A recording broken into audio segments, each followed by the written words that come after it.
My daughter-in-law, Danielle Grandison, left my 5-year-old granddaughter, Lily, at my place for just one night. The next morning, Lily whispered to me, "Grandma, Mom said, I can't tell you what I saw at home." I asked her, "Sweetheart, what did you see?" Her answer made me call the police right away. I'm glad you're here. If you're watching this video, hit the like button, subscribe to the channel, and tell me in the comments where you're listening to my story of vindication from. I want to know how far it's reached.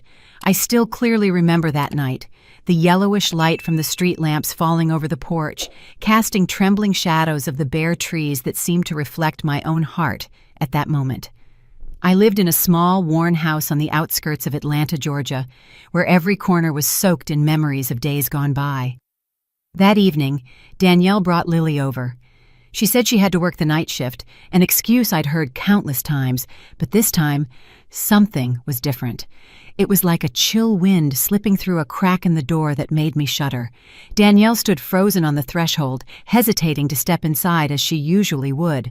Her hands were clutched tightly around the straps of her purse, her knuckles white. Her eyes darted nervously down the alley, as if searching for an invisible shape in the darkness. "You don't mind, do you?" she asked, her voice trembling, repeating the same question for the third time, even though I had already nodded and smiled to reassure her.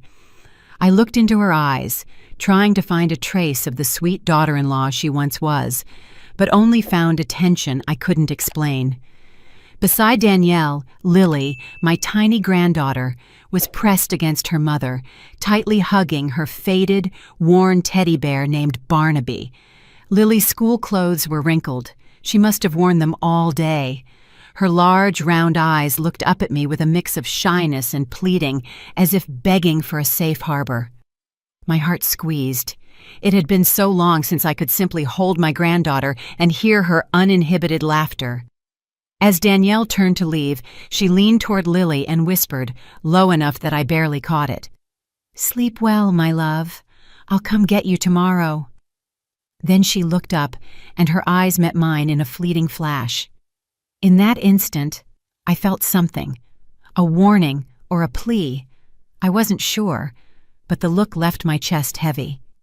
Danielle turned quickly, and her slender silhouette soon disappeared into the darkness, leaving me alone with Lily on the porch. I took Lily's hand and led her inside. My small kitchen was filled with the aroma of the chicken noodle soup I had prepared that afternoon to welcome her. I placed the bowl in front of Lily and smiled. "Have some, sweetie. I made it just for you." But she barely moved the spoon, her eyes lost in the bowl. "I'm not hungry, Grandma," she murmured softly, as if afraid to disturb the silence. I tried to hold my smile, but inside I hurt. My Lily, the child who used to chatter excitedly about school, now seemed like a silent shadow. All night, Lily curled up on the sofa, clutching Barnaby, staring blankly at the screen where brightly colored cartoons played. I knew she wasn't truly watching them. Her eyes were empty, lost in a world I couldn't enter. I sat beside her, longing to ask, to reach out, but every time I tried to speak, I saw that distance in her eyes and kept quiet. Perhaps, I thought, all she needed was time to feel safe. That night, I made up the old daybed for her next to me in the small room where I still kept the rocking chair that belonged to my son, Alex. Lily lay down quietly facing the wall, hugging Barnaby. In the silence, I could clearly hear her heavy sighs, like those of an adult tired of life. Those sighs reminded me of my own sleepless nights after Alex's passing, when I only heard the painful beat of my heart. I wanted to hug Lily, to tell her I would always be there, but I was afraid to startle her. So I lay still, listening and praying for her sleep to be peaceful. My own sleep was restless. Close to midnight, I woke up startled by Lily's sobs. The child was whimpering in her sleep, her voice shaky and broken. "Grandma, I'm so scared. Don't leave me." I quickly sat up and placed my hand on her shoulder, but Lily remained asleep, her brow furrowed and lips tight, as if trying to contain the fear. I gently stroked her hair and whispered, "I'm here, my love. I'm not going anywhere." But inside me, a vague worry began to grow, like a cold draft seeping through my fingers. The next morning, the light of dawn filtered through the window blinds, drawing warm, golden rays across the floor. I rose early, silently slipped into the kitchen, and tried to create a comforting atmosphere to dispel the heaviness of the previous night. Eggs sizzled in the skillet. The smell of toast and hot cocoa spread through the little kitchen. I wanted Lily to wake up and feel that warmth, just as Alex used to every morning when he was little. But deep down, I knew nothing was as it was before. Lily came out of the room with tangled hair and red, swollen eyes, as if she had cried hard. She was still clutching Barnaby tightly, as if he was the only thing holding her up. I tried to smile, my voice soft. "Sweetheart, did you sleep well last night?"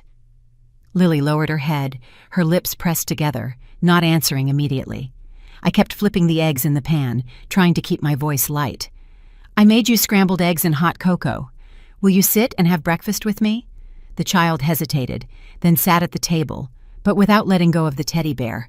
I put the plate in front of her, silently wishing she would eat a little, if only to calm me down. "But then," Lily murmured in a voice so low it was almost a breath, just enough for my entire world to stop. "Grandma, Mom told me not to tell you what I saw at the house." My hand froze in the air, the spatula about to fall. I turned slowly, put the spatula down on the counter, and tried to keep my voice from trembling. "Sweetheart, don't be afraid. What was it that you saw?" I knelt in front of Lily, looking into her clear eyes, now filling with tears. She pressed her lips together, fighting between fear and the need to speak. And then, with a trembling voice, every word tore at my heart. "There's a little girl locked in the basement at home, Grandma. She won't stop crying. She says her hands hurt a lot." Clang! The metal spoon dropped from my hand onto the tile floor. The dry sound echoed in the silence. The glass of milk on the table wobbled and spilled a thin white stream. I was paralyzed, unable to believe what I had just heard. Lily's terrified eyes looked at me as if asking for help, as if she had just released a secret too big to carry any longer.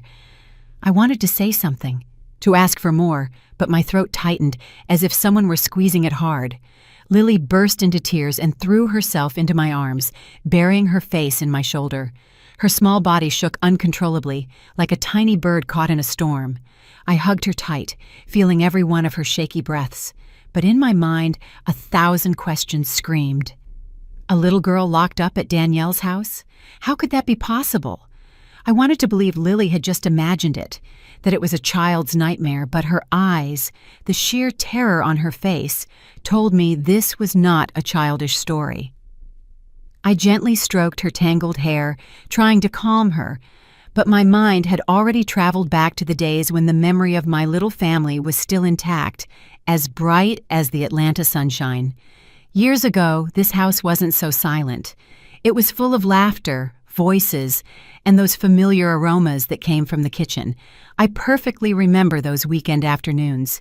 That's when my son Alex, a tall, strong civil engineer, would walk in with a smile as bright as the sun, always transmitting a warm energy as if he could dispel any shadow. "Mom, I had the whole team laughing their heads off at the construction site today." He would begin his stories while kicking off his dusty work boots and lifting Lily onto his shoulders.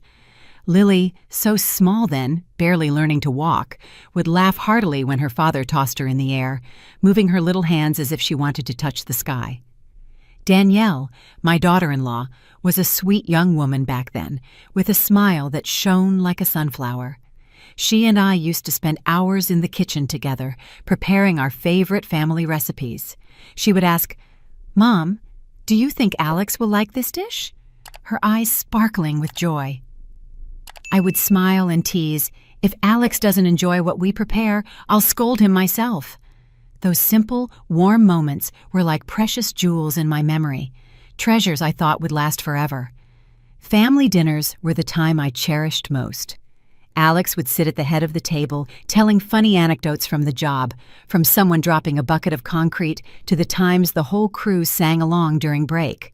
Little Lily, seated on his lap, listened intently with her enormous eyes, sometimes interrupting with innocent questions.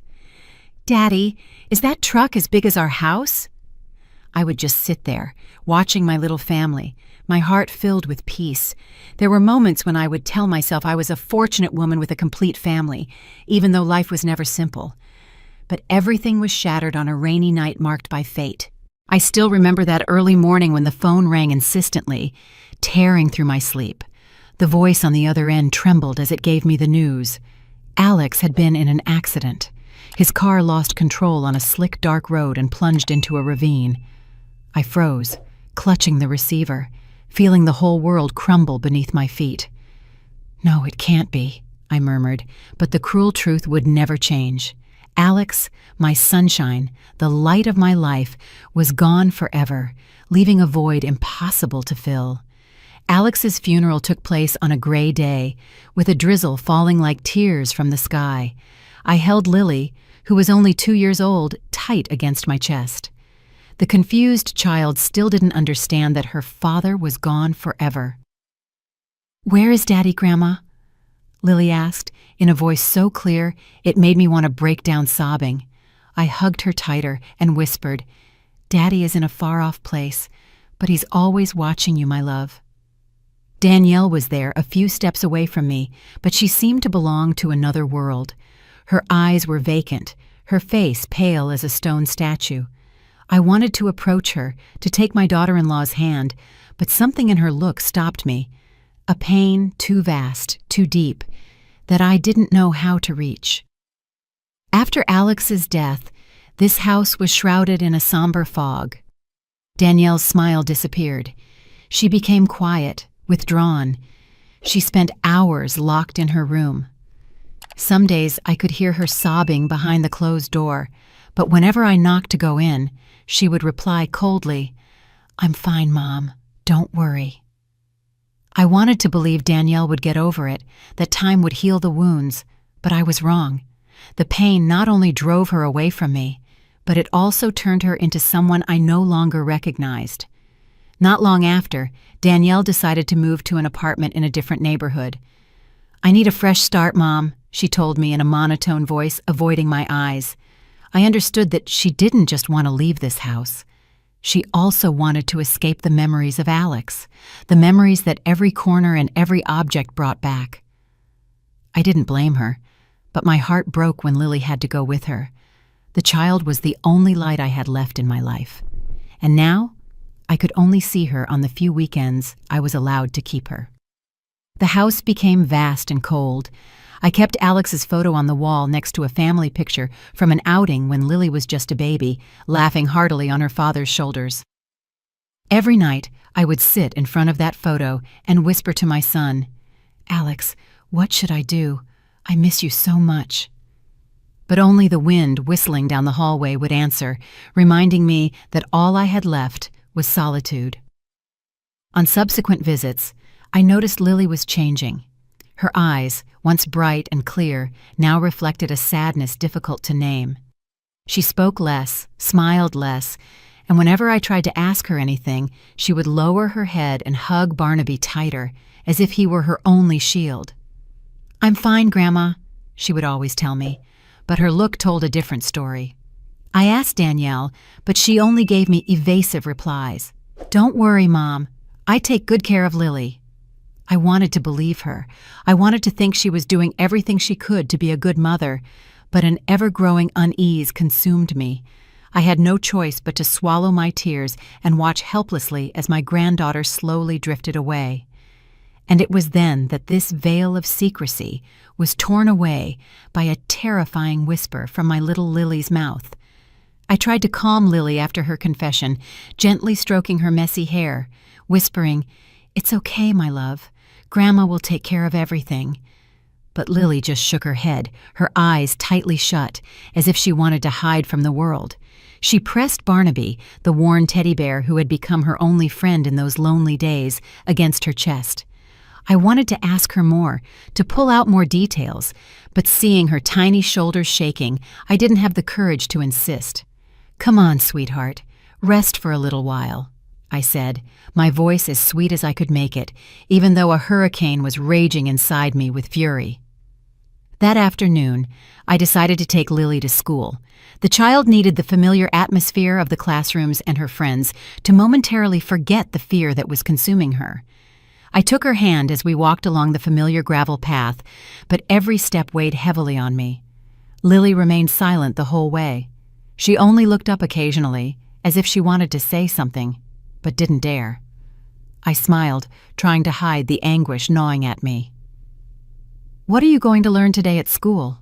I asked, but Lily just shook her head without answering. I knew she was carrying a weight too great for her age. When we arrived at the school, I decided to stay a moment to speak with Ms. Jenkins, Lily's teacher. Ms. Jenkins was a middle-aged woman with kind but sharp eyes, always attentive to her students. I found her in the teacher's lounge, where the smell of chalk and paper still lingered. "Ms. Jenkins, can I speak with you for a moment?" I asked quietly, as if afraid someone might overhear. Ms. Jenkins looked at me with a slight frown of concern. "Of course, Mrs. Grandison. Has something happened with Lily?" I sat down on an old wooden chair in the room and told her what Lily had told me that morning. My voice trembled as I mentioned the girl locked in the basement. Ms. Jenkins listened attentively, her brow furrowed and hands tightly clasped. When I finished, she hesitated for a few seconds, as if choosing every word. "Mrs. Grandison, I've also noticed that Lily has changed recently. She gets startled easily. Sometimes she spaces out in class and can't focus." She paused, looking at me with unease. "In art class, she's been drawing very strange pictures. It's almost always a solitary child in a dark room. Behind her are messy black lines, like bars." My heart shrank as if someone were squeezing it. Those black lines like bars. Ms. Jenkins' words were a direct hit, confirming my fears. "Do you think that's something out of the ordinary?" I asked, almost whispering. Ms. Jenkins shook her head, her gaze troubled. "I can't say for sure, ma'am, but I am worried about her emotional state. She might be going through something very difficult." I nodded, feeling the floor crumble beneath my feet. "Thank you, Ms. Jenkins," I said, getting up, although my legs were trembling as if they couldn't support me. Walking back home, I felt like a ghost. The images of Lily's drawings, the girl in the dark room and the black lines like bars, wouldn't let me go. I wondered what Lily had seen.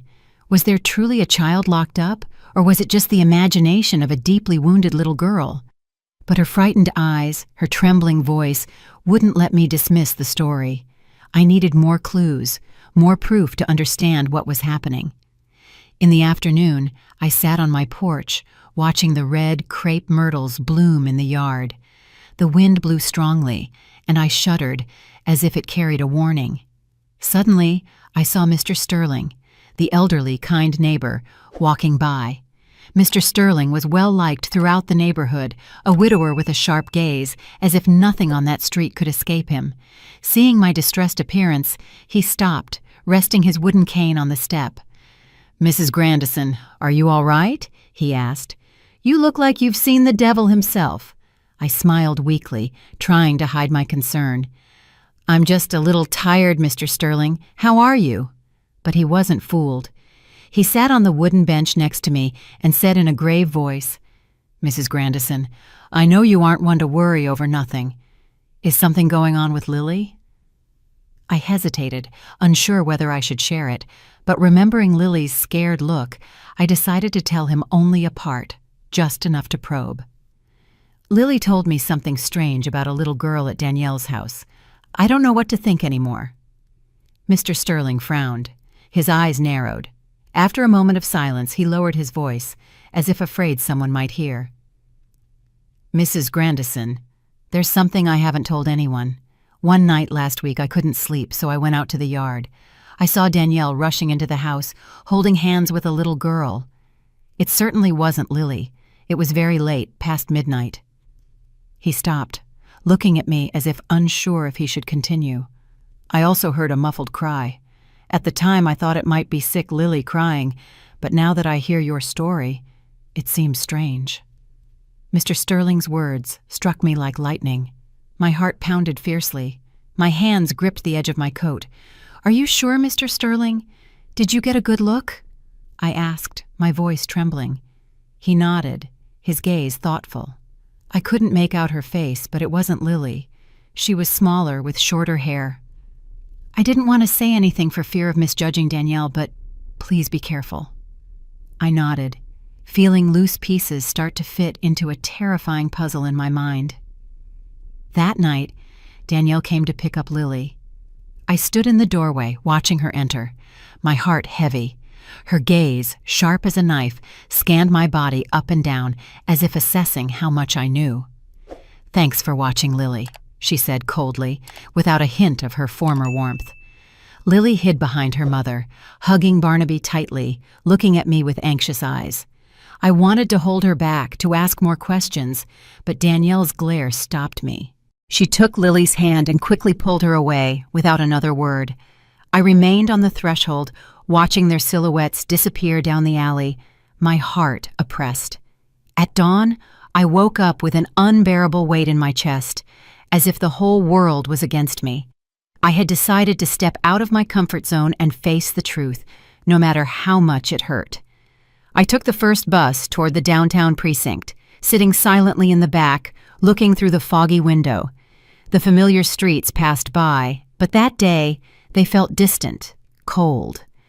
The police precinct building appeared before my eyes, an old building with stained walls. I went inside, and the air, heavy with the smell of damp paper and burned coffee, intensified my anxiety. I stood in front of the front desk, my hands trembling as I clutched my coat, trying to keep my voice steady. "I need to speak with the officer in charge," I told the young patrolman who was glancing through some records. He looked at me with a spark of curiosity, and then led me to a small room where Commander Davis was sitting behind a scratched wooden desk. Commander Davis was a middle-aged man with a hardened face and tired eyes, as if he had witnessed too many painful stories. I sat down, took a deep breath, and began to tell him everything. I spoke of Lily's whisper, the girl locked in the basement, the strange drawings Ms. Jenkins described, and Mr. Sterling's account of the unknown child who appeared late at night. My voice shook, but I tried to speak clearly, as if every word was a brick to build a wall of truth. "Sir, I know this sounds crazy, but Lily isn't lying. My granddaughter is scared, and I believe something very bad is happening." I finished, looking intently into Commander Davis's eyes, hoping he could see the urgency in mine. Commander Davis listened, his hand tapping a steady rhythm on the desk, but when I finished, he slowly shook his head. "Mrs. Grandison, I understand your concern," he said in a flat, emotionless voice. "But all we have are the words of a child, a few drawings, and a neighbor's testimony. That's not enough probable cause to request a search warrant for your daughter-in-law's home." His words were like a bucket of cold water in my face. I felt the blood stop running in my veins. I clenched my hands tight to contain the trembling. "But what if there really is a child in danger, sir?" I pleaded, my voice breaking. "If Lily is telling the truth, and we do nothing, what will happen to that girl?" Commander Davis sighed, and a faint flicker of compassion appeared in his eyes. "We will file your report," he replied with the same coldness. "But for now, you have to wait. We need more concrete evidence." I wanted to scream, to say that time waits for no one, that every minute could be a minute of danger for the child Lily spoke of. But I just nodded. I stood up, feeling like my legs could barely hold me. "Thank you, sir," I muttered, although inside I only wanted to scream with powerlessness. As I left the precinct, I felt like the whole world was turning its back on me. The midday sun beat down, but I only felt cold. I walked to the bus stop, my mind blank, repeating over and over, "What do I do now?"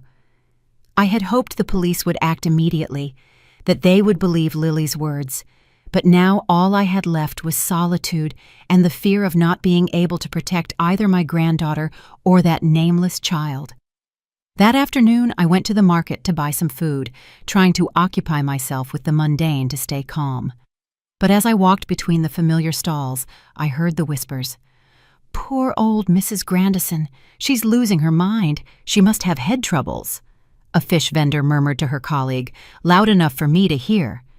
"Who accuses their own daughter-in-law of kidnapping children?"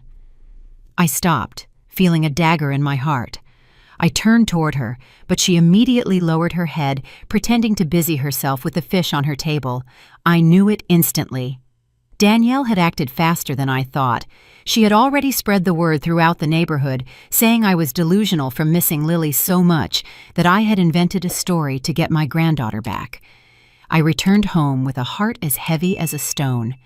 I sat on the porch, watching the crepe myrtle blossoms fall, trying to find some calm. But the tragedy reached its peak that very night. When the sun set, I heard a car stop in front of the gate. Danielle came to fetch Lily, but this time she didn't come into the house as usual. She stood in the yard, hugging Lily tightly, crying hysterically in front of her brother Ethan. "She's slandering me, Ethan," Danielle shouted, her voice broken. "She says I kidnap children, that I want to ruin my life. I only want to take care of Lily, and she does this to me." Ethan, a tall, rough man, stepped toward me, pointing his finger and growling, "Ma'am, please leave my family alone. Who do you think you are to dare defame my sister like this?" I stood motionless, my heart gripped as if being strangled. The neighbors began to gather in the street, and all those looks of curiosity, pity, and distrust were fixed on me. "Poor Mrs. Grandison must miss her granddaughter too much. That's why she invents things," someone murmured. "Poor thing, she's getting old," another agreed. I wanted to scream. I wanted to say I wasn't crazy, that Lily had seen something awful, but the words were stuck in my throat. I just stood there, motionless, feeling the whole world turning against me. From the car, Lily turned to look at me through the window. Her eyes were filled with sadness and despair, as if saying, "Grandma, save me." I wanted to run to her, hug her, not let her go, but my legs were nailed to the ground. Danielle started the engine, and the car drove away, leaving my granddaughter behind and me alone, exposed under the neighborhood's gaze. I heard the murmurs behind my back from people who were once close neighbors, and now looked at me like a deranged old woman. I might be alone, but deep down, I knew I couldn't give up. Stumbling, I entered the house after that bitter confrontation in front of the neighbors. My steps were heavy, chained by the looks of suspicion and the whispering. I thought I had grown used to the pain of loss, but now I felt like a dry leaf swept away by the wind, without the strength to resist the storm. I collapsed onto the old armchair in the living room, my gaze fixed on Alex's portrait on the wall. My son's smile was still as warm as ever, but it only tore me up more inside. "Alex, what should I do?" I whispered, my voice broken in the stillness of the room. No one answered, only the whistling wind on the porch and the news on the television that I couldn't hear. The only thing I heard was my heart screaming in silence. I stayed there with my hands covering my face, feeling that the entire world had turned its back on me. The image of Lily looking out at me through the car window with that infinite sadness was like a knife piercing my soul. Danielle had successfully made me the neighborhood lunatic. Her rumors that I was hallucinating from missing my granddaughter too much were like needles digging into my pride. I had pinned all my hopes on the visit to the precinct, but I only received Commander Davis's cold refusal. No sufficient evidence, he told me. How could I wait when Lily was terrified, when perhaps another unknown girl was in danger? I couldn't sleep that night. I stayed in bed with my eyes open, staring at the ceiling, listening to the clock ticking away every second of my helplessness. Every time I closed my eyes, I saw Lily's look or heard her dreadful whisper again, "There's a little girl locked in the basement." I turned, hugging the pillow where Lily had slept the night before, as if it still held her scent, as if it could give me strength to continue. But all I felt was a cold emptiness in my chest. I asked myself, "Clara, are you doing the right thing? Or are you truly just a delusional old woman, as they say? The next morning, I still tried to go to the market as usual, hoping the bustle would help distract me. But upon entering, I felt an obvious change. The regular vendors, the ones who used to greet me with a kind smile, suddenly fell silent when they saw me from a distance. They leaned toward each other, murmuring, and their looks were a blend of pity and distance. Poor Mrs. Grandison, she misses her granddaughter so much she's lost her mind, I heard a vegetable seller whisper to the woman next to her. I lowered my head, hurried my pace, and pretended not to have heard, but every word struck me like a hammer blow to the chest. I wanted to scream, to tell them I wasn't crazy, that Lily had seen something terrible, but I knew doing so would only make everyone believe Danielle's story even more. On my way back home, I ran into Brenda, my closest friend in the neighborhood. She stood at the gate with a wicker basket in her hands, and her face filled with worry when she saw me. Unlike the others, Brenda didn't avoid me. She came closer, led me to a corner by the fence, and squeezed my hands tightly. "Clara, I know you," she said, in a low but firm voice. "I don't believe you would invent this. I saw Lily's eyes last night when Danielle took her away. The child was scared. Clara, if you give up now, that regret will stay with you for the rest of your life." Her words ran down my spine like lightning. They didn't dispel my despair, but they ignited a tiny spark of hope. I took her hand, tears close to falling. "Brenda, thank you," I whispered. "But I don't know what to do anymore. No one believes me." Brenda squeezed harder, with a determination in her eyes that I hadn't seen in myself for a long time. "You have to keep going, Clara, for Lily and for yourself. Don't let the gossip make you retreat." I nodded, though my heart was still heavy. Brenda was right. I couldn't give up. But what could I do when I felt like the whole world was against me? That afternoon, I started trimming the crepe myrtles in the yard, seeking a little calm in the routine. The red petals fell to the ground like small drops of blood, increasing my unease. Suddenly, I heard hurried footsteps. Mr. Sterling, the elderly neighbor, appeared at the fence with a package of coffee in his hand and a mysterious look on his face. "Mrs. Grandison, you have to see this," he said, lowering his voice as if afraid someone might hear him. I stopped what I was doing, my heart sinking. "What's wrong, Mr. Sterling?" I asked, approaching him. He led me inside, firmly closed the door, and took an old cell phone out of his pocket. "I asked my nephew at the corner store to check the security cameras from last week," he explained, his voice trembling with emotion. "Look, Clara, I think you need to see this." The screen lit up, showing blurry, grainy images. I held my breath and watched the video. It was Danielle, my daughter-in-law, the woman who was once part of my family, leading an unknown little girl by the hand, rushing her into her house late at midnight. The little girl was wearing worn pajamas with tangled hair and a figure smaller than Lily's, walking awkwardly as if she was afraid. I, Clara, a woman of 65 years, felt the floor open up beneath me. Lily's murmur about a girl locked in the basement was no longer the confused story of a child. It was the truth, and this video was the evidence I had prayed for. I looked at Mr. Sterling, my voice catching in my throat. "Mr. Sterling, are you sure there isn't some mistake?" I asked, although deep down I already knew the answer. He nodded firmly, his gaze more serious than ever. "There can be no mistake, Mrs. Grandison. I saw that scene with my own eyes. I just didn't imagine the camera recorded it too. I was in the yard that night, and I know it wasn't Lily." His words were like a stab, painful, but they also gave me strength. I clutched the phone tightly, as if it were the only life preserver in the storm that was sinking me. "Thank you, Mr. Sterling," I whispered, close to tears. "You don't know how important this is to me." Without a second thought, I decided I had to take that video to the precinct immediately. I couldn't wait any longer. Every minute that passed was a minute in which the girl in the video, and perhaps Lily too, remained in danger.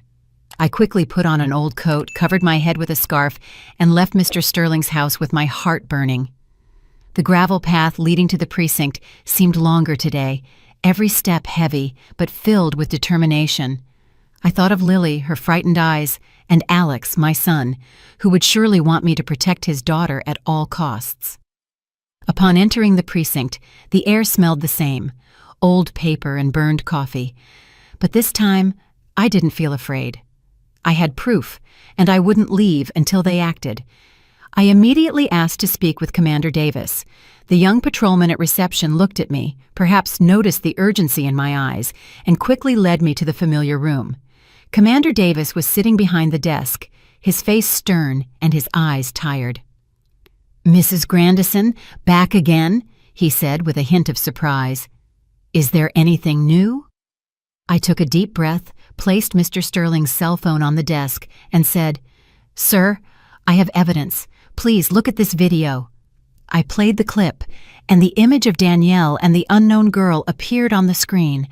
I recounted what Mr. Sterling had seen, what Lily had told me, and also the strange drawings she had made at school. My voice trembled, but I tried to sound clear and firm. "That's not Lily, and I don't know who this girl is, but I believe she's in danger." Commander Davis watched the video, barely frowning, but his gaze was still full of doubt. "It could be that she was just watching a friend's daughter," he said, in a monotonous tone. His words were another dagger that made my heart sink. I couldn't let him dismiss this evidence. I leaned forward, almost begging. "I implore you, investigate further. That girl isn't from our neighborhood. I've lived there for so many years, I know, and Lily, my granddaughter, is scared. She talks about a girl locked in a basement crying, saying her hand hurts. I beg you, believe me." Perhaps the urgency in my voice or the despair in my eyes made Commander Davis hesitate. He signaled to a nearby young officer. "Check if there's any missing person report that matches this girl's characteristics," he ordered seriously. The officer nodded, checked the files, and began typing quickly on the computer. I remained seated, my heart pounding hard, my hands gripping the edge of my coat, as if holding on to my last hope. A few minutes later, the young officer suddenly shouted, "Commander, look at this! The girl in the video has characteristics that match Chloe Vance, age 5, reported missing 2 weeks ago in the neighboring county." He showed the computer screen to Commander Davis, and I watched his face change instantly. His tired eyes now shone with a seriousness I had never seen before. He stood up abruptly and said firmly, "Verify the information immediately. Contact the neighboring precinct. Request the complete disappearance file." My heart hammered hard within my chest, as if it were about to burst. This was it. This was the proof I needed. The name of the girl, Chloe, was like a lightning bolt that pierced the darkness of my soul. I looked at Commander Davis, tears about to spill, but I contained them. "Thank you, sir," I whispered, my voice choked. "Thank you for listening." Commander Davis didn't respond, only nodded, but in his eyes, I saw a shift. There were no longer doubts, only cold determination. At that moment, the precinct door burst open, and some worried neighbors entered. I recognized them, Mrs. Hayes, who sells pies on the corner, and Mr. O'Donnell, who often plays chess with Mr. Sterling. Mrs. Hayes spoke first, her voice trembling. "Commander, we heard Mrs. Grandison came in about Danielle. We also have something to say." She hesitated an instant and looked at me as if asking permission. I nodded, encouraging her to continue. "We've heard crying, strange noises at Danielle's house, even on nights when Lily was staying with Mrs. Grandison. At first, we thought it was just kids having tantrums, but now we're not so sure." Mr. O'Donnell nodded and added, "I once saw a light flickering in her basement right before dawn. I didn't think much of it, but now that I think about it, it seems strange." Their words were like the final pieces of a puzzle, completing the terrifying image already forming in my mind. I looked at Commander Davis, hoping he saw the gravity of the situation. He nodded, and not a trace of doubt remained in his eyes. "There is sufficient evidence, ma'am," he said firmly. "We will request a search warrant immediately." I nodded as tears finally streamed down my face. For the first time, after so many dark days, I saw a ray of hope. I returned home after leaving the precinct, my mind in a knot, happy that they had finally decided to act, but also fearful of what was to come. I thought I was already used to life's storms, but now I was facing a hurricane I didn't know if I could withstand. Mr. Sterling's video, the confirmation about Chloe, and the neighbors' accounts had ignited a spark of hope, but they also made me shudder at the thought of what I was about to face. Danielle, my daughter-in-law, who was once part of my family, was now on the other side of the truth, and I didn't know what awaited me when the veil of secrecy was lifted. I couldn't sleep that night. The drumming of the rain on the sheet metal roof sounded like a war drum resounding in the small house. I sat in the living room, under the yellow light that cast shadows on Alex's photo on the wall. My son's smile was still gentle, but his eyes seemed to look at me as if saying, "Mom, you have to be strong." I clasped my hands and murmured a prayer, asking Alex's spirit to protect Lily, my granddaughter, and little Chloe, that innocent girl I had never met, but who was now the reason I had to keep fighting.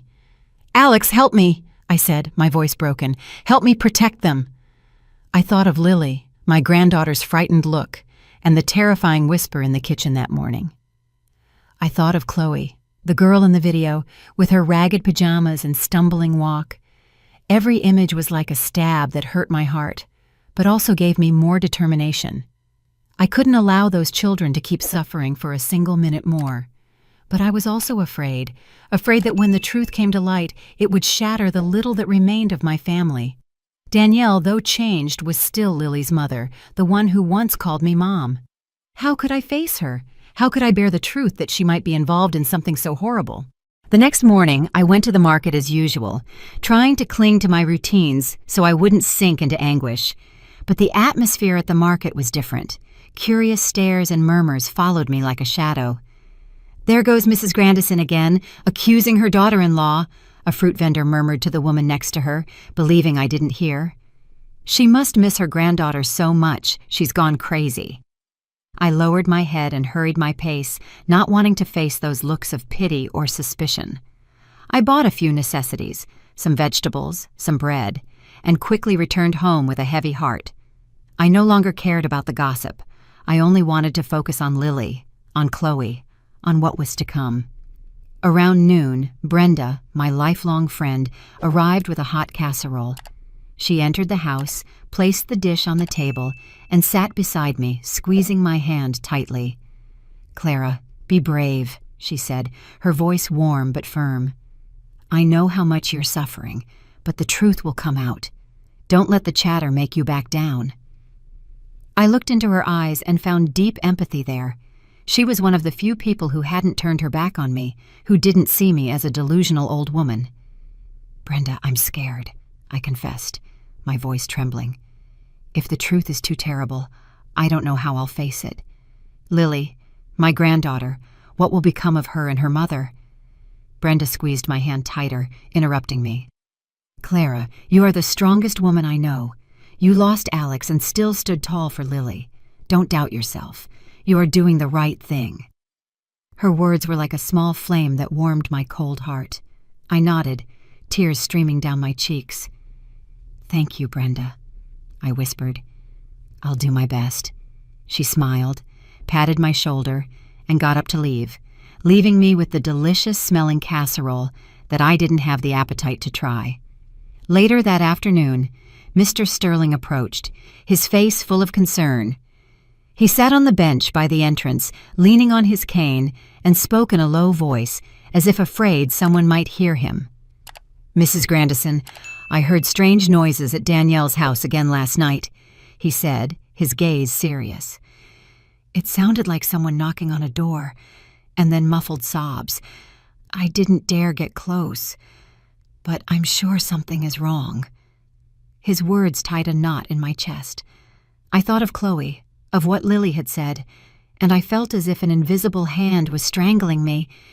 "Mr. Sterling, do you think that girl is still there?" I asked, my voice cracking.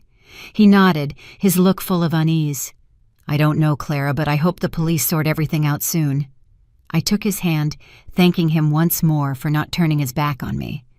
Mr. Sterling's news left me even more uneasy, but it also reinforced my conviction that what Lily was saying was true. I couldn't allow that child, Chloe, to continue suffering.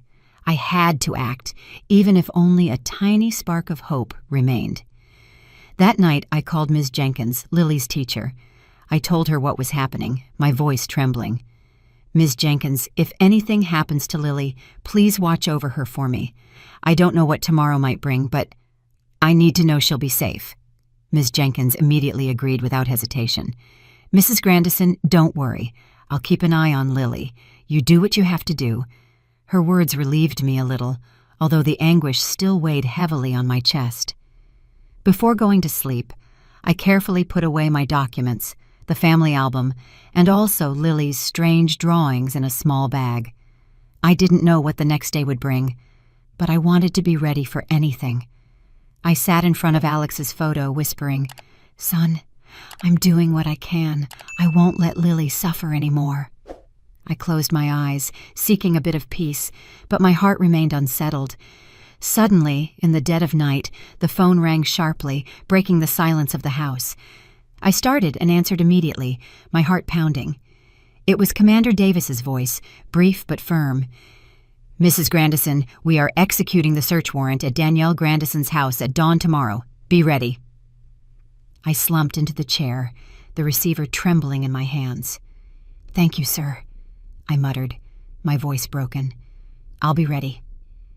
I hung up and looked out the window, where the rain was beating relentlessly.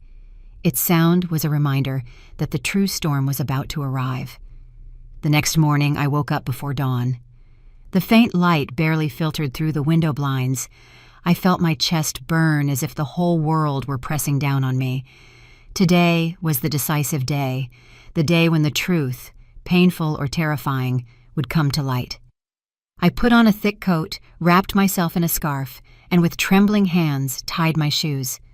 I looked at Alex's photo on the wall and whispered, "Son, give me strength."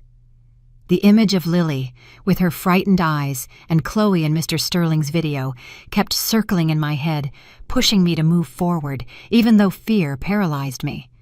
The sharp sound of patrol cars stopping in front of my house snapped me out of my thoughts. Commander Davis got out of the car, his stern face showing no emotion. "Let's go, Mrs. Grandison," he said firmly. I nodded, clutching the bag with the papers and Lily's drawings tightly, as if they were an amulet.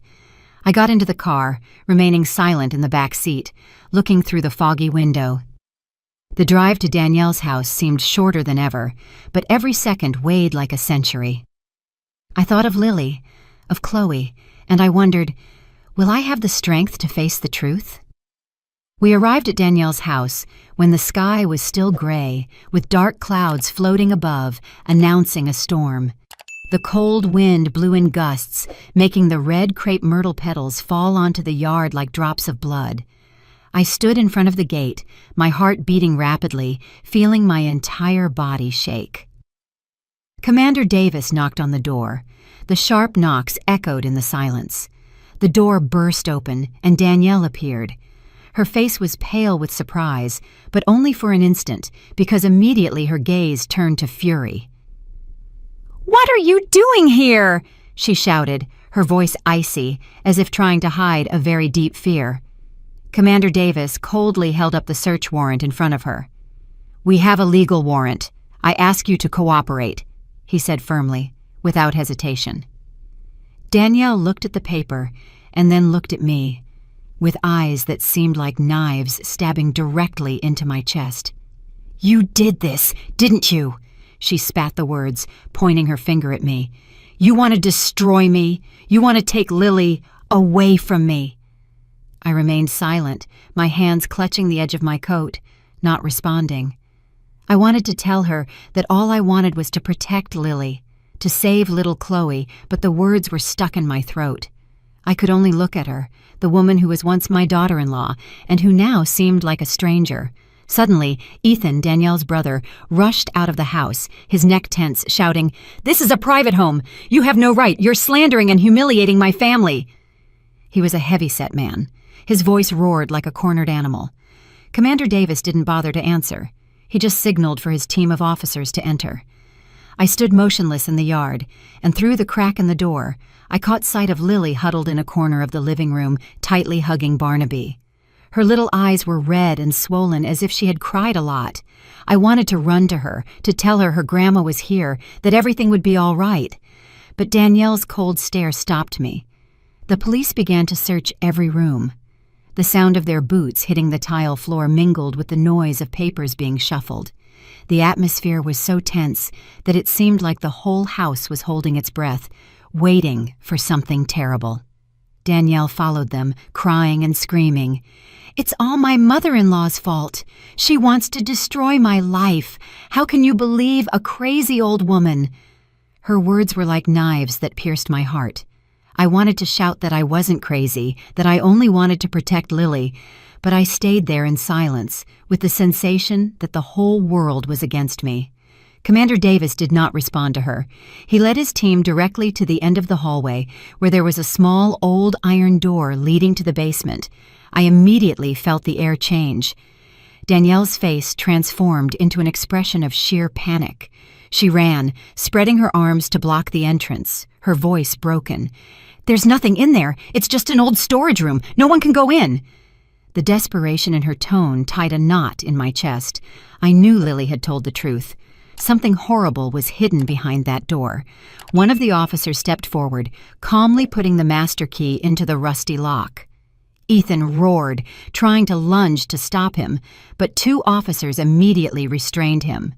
"You can't open it!" he yelled, struggling. But his strength wasn't enough to break free from the burly men. I practically stopped breathing, my hands clenched until they hurt. The neighbors were now gathering in the street, murmuring and staring intently at the house. I heard someone say, "My God, could what Mrs. Grandison said be true?" But I no longer had the presence of mind for that. All my attention was on that iron door. The lock opened with a dry click. The officer pulled the door hard, and a chilling creak resonated like the scream of a secret buried for too long. From the deep darkness inside, a weak, trembling child's cry was heard, like a contained plea for help.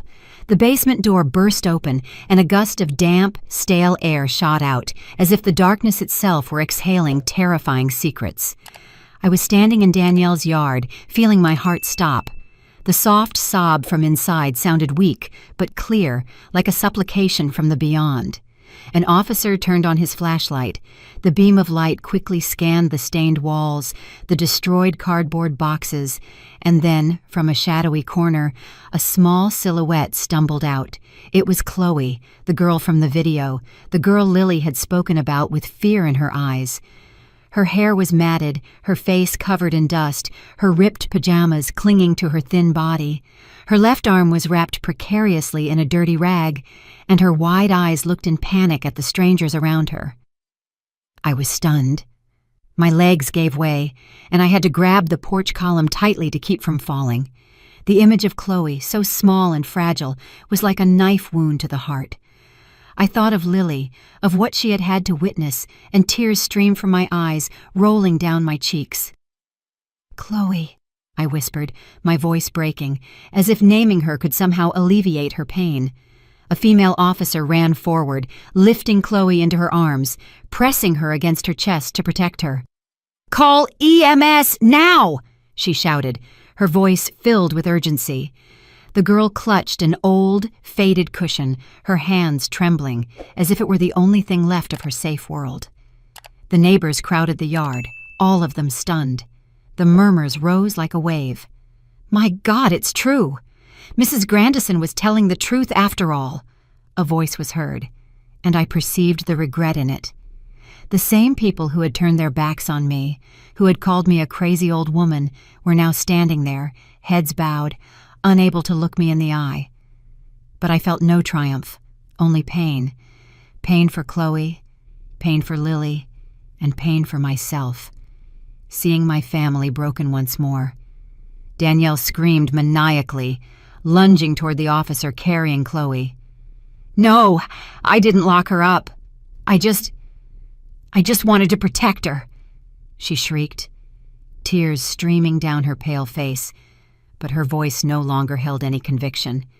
It was nothing more than the desperate wail of someone who knew her secret had been discovered. Ethan, Danielle's brother, continued struggling, trying to defend her while 2 officers firmly held him. "This is a setup. They're ambushing my sister. It's all that old woman's plan," he shouted, his eyes blazing. I remained motionless, not answering, only looking at him and then at Danielle, my soul torn apart. I once considered them family, but now they were like strangers standing on the other side of the truth. Commander Davis interrupted, his voice icy. "Quiet. The crime is in plain sight." He signaled for his team to continue searching the basement. They rummaged through old boxes and checked every corner. And then an officer lifted a bundle of documents, his voice trembling. "Commander, you have to see this." I held my breath as I watched Commander Davis open the package. They were notebooks filled with strange symbols and scattered phrases about a dark cult. In one of them, I saw the name Elias Thorne scrawled next to a signature. Commander Davis frowned, and his voice turned grave. "Elias Thorne. That name rings a bell. He was the leader of an extremist group that the press exposed last year." Commander Davis's words were like a lightning bolt, stunning both me and the crowd around us. I thought of Danielle, of the changes in her after Alex's death, her strange look, the terrifying silence she maintained every time I asked her about Lily. How could she have gotten involved with someone like Elias Thorne? How could someone who was once my sweet daughter-in-law fall down such a dark path? I wanted to run to her, ask her, understand why, but my legs were nailed to the floor. Chloe was taken to the ambulance. The little girl was weak, her eyes still full of panic, but her voice rose in a plea. "Mommy, I want to go back to Mommy!" Those words broke my heart. I thought of Chloe's mother, who was surely suffering somewhere, waiting for her daughter, and I prayed that they would soon be reunited. I looked over at Lily. I saw her huddled in a corner, her eyes red, watching the ambulance drive away. I wanted to run and hug her, but Commander Davis signaled for me to stay put, as if he knew this moment wasn't over yet. Danielle was handcuffed. 2 officers led her out of the house. As she passed me, she stopped. Her eyes shone with hatred. "You destroyed everything," she hissed through gritted teeth, her voice trembling with rage and pain. I looked her in the eyes, trying to find any trace of the daughter-in-law I once loved, but I only found an unknown coldness. I returned home after a long day at the precinct, my body exhausted, but my heart still shocked. I had crossed the darkest days of my life, but now, with the truth exposed, I felt a ray of hope filtering into my heart. News of the case spread like a hurricane, and our small town suddenly became the center of attention. The press and television arrived, satellite trucks filled the street, and reporters with cameras and microphones constantly asked about the story of Chloe, Lily, and me. But I didn't want to talk much. I only wanted to be by Lily's side, hug her tightly, and know that she was safe. I went to the hospital that afternoon where Chloe was being cared for. Her parents, the Vance family, had arrived immediately after receiving the police call. I stood in the hallway, looking through the glass, watching them desperately hug the daughter they thought was lost forever, crying with muffled sobs. Mrs. Vance, a thin woman with red eyes, held Chloe, whispering words of love, while Mr. Vance, beside her, wiped his tears, struggling to keep his voice steady as he thanked the doctors. That instant broke my heart, but it also filled me with a strange warmth. I thought of Lily, of the fear she had endured, and I knew all my efforts had not been in vain. The Vances approached me when I stood silently in the hallway. Mrs. Vance squeezed my hand tightly, her voice choked. "Mrs. Grandison, we don't know how to thank you. If it weren't for you and Lily, we might have lost our daughter forever." Mr. Vance nodded, his eyes moist. "You brought the light back into our lives. Chloe is everything to us." I smiled as tears rolled down my cheeks. "I only did what anyone would do," I said, my voice trembling. "The real hero is Lily. My granddaughter had the courage to tell the truth, even though she was very scared." They nodded, squeezing my hand harder, and I felt a deep gratitude in that gesture, like a fire warming my cold heart. Outside the hospital entrance, I saw a group of neighbors waiting. The ones who had previously murmured behind my back, who had called me a crazy old woman, now looked at me with different eyes. Mrs. Hayes, the pie vendor, approached, bowed her head, and said in a trembling voice, "Mrs. Grandison, we were wrong to doubt you. Please forgive us." Mr. O'Donnell, who often played chess with Mr. Sterling, also came closer, his face full of guilt. "You did what none of us dared to do. You truly are a hero." I shook my head and smiled slightly. "I'm not a hero. I'm just a grandmother who wants to protect her granddaughter." But inside, I felt a small relief. The looks of distrust had disappeared, replaced by respect, and I knew that, however late, the truth had triumphed. The entire community began to praise Lily as a small hero. They spoke of her bravery, of how an 8-year-old dared to tell the truth, even though she had to face fear and the doubts of the whole world. I listened to those words, and my heart filled with pride and pain. Lily didn't deserve to go through this. She should have had a carefree childhood, full of laughter and worry-free days, but I knew my Lily was stronger than I imagined, and I would do everything I could to help her overcome these wounds. The police announced the preliminary results of the investigation the next day. Danielle was charged with kidnapping, unlawful detention, and ties to a dangerous cult. The notebooks found in the basement with Elias Thorne's signature opened up a broader investigation into a criminal network that the police had been tracking for some time. Ethan, Danielle's brother, was also investigated for accessory after the fact, although he denied everything. I heard those reports on the evening news, sitting in the living room, hugging the pillow where Lily used to sleep tightly. I thought of Danielle, the young woman who was once my daughter-in-law, who smiled radiantly at family dinners.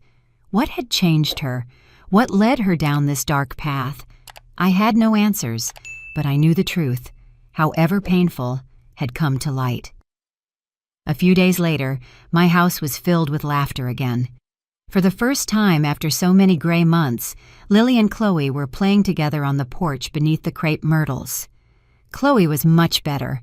Her smile had returned, though her eyes still held a faint trace of fear. Lily, with Barnaby in her hand, ran around laughing while Chloe tried to catch her. I watched them from the doorway, my heart warm, but also heavy. I knew the path to healing for both of them would be long, but that moment, with their laughter resonating, was a new beginning. The Vance family came to visit that afternoon, bringing a bouquet of fresh flowers and a homemade dessert. Mrs. Vance took my hand, her voice emotional. "Mrs. Grandison, we want you to be Chloe's adopted grandma. You saved her life, and we want her to have another family, a grandma like you." I was stunned. Tears welled up again. I don't know what to say," I whispered, embracing Lily and Chloe. "You are the light, the hope for all of us." Chloe looked at me with a timid smile, and in her eyes, I saw a trust I had never seen before. That night, when Lily snuggled beside me in bed, she asked in a small voice, "Grandma, am I really a hero?" I smiled and kissed her sun-scented hair. "Yes, my love, you are your grandma's bravest hero, because you dared to believe the truth and say it out loud." Lily smiled for the first time after so many days, and I saw the light return to her eyes. She hugged me tightly, whispering, "I love you, Grandma." I held her close, silent tears falling. "I love you too, Lily." Outside, the night breeze gently moved the crepe myrtle, letting petals fall beneath the bright moon. I closed my eyes, feeling a strange peace. I thought of Alex, his smile, and I knew that from heaven my son was smiling too.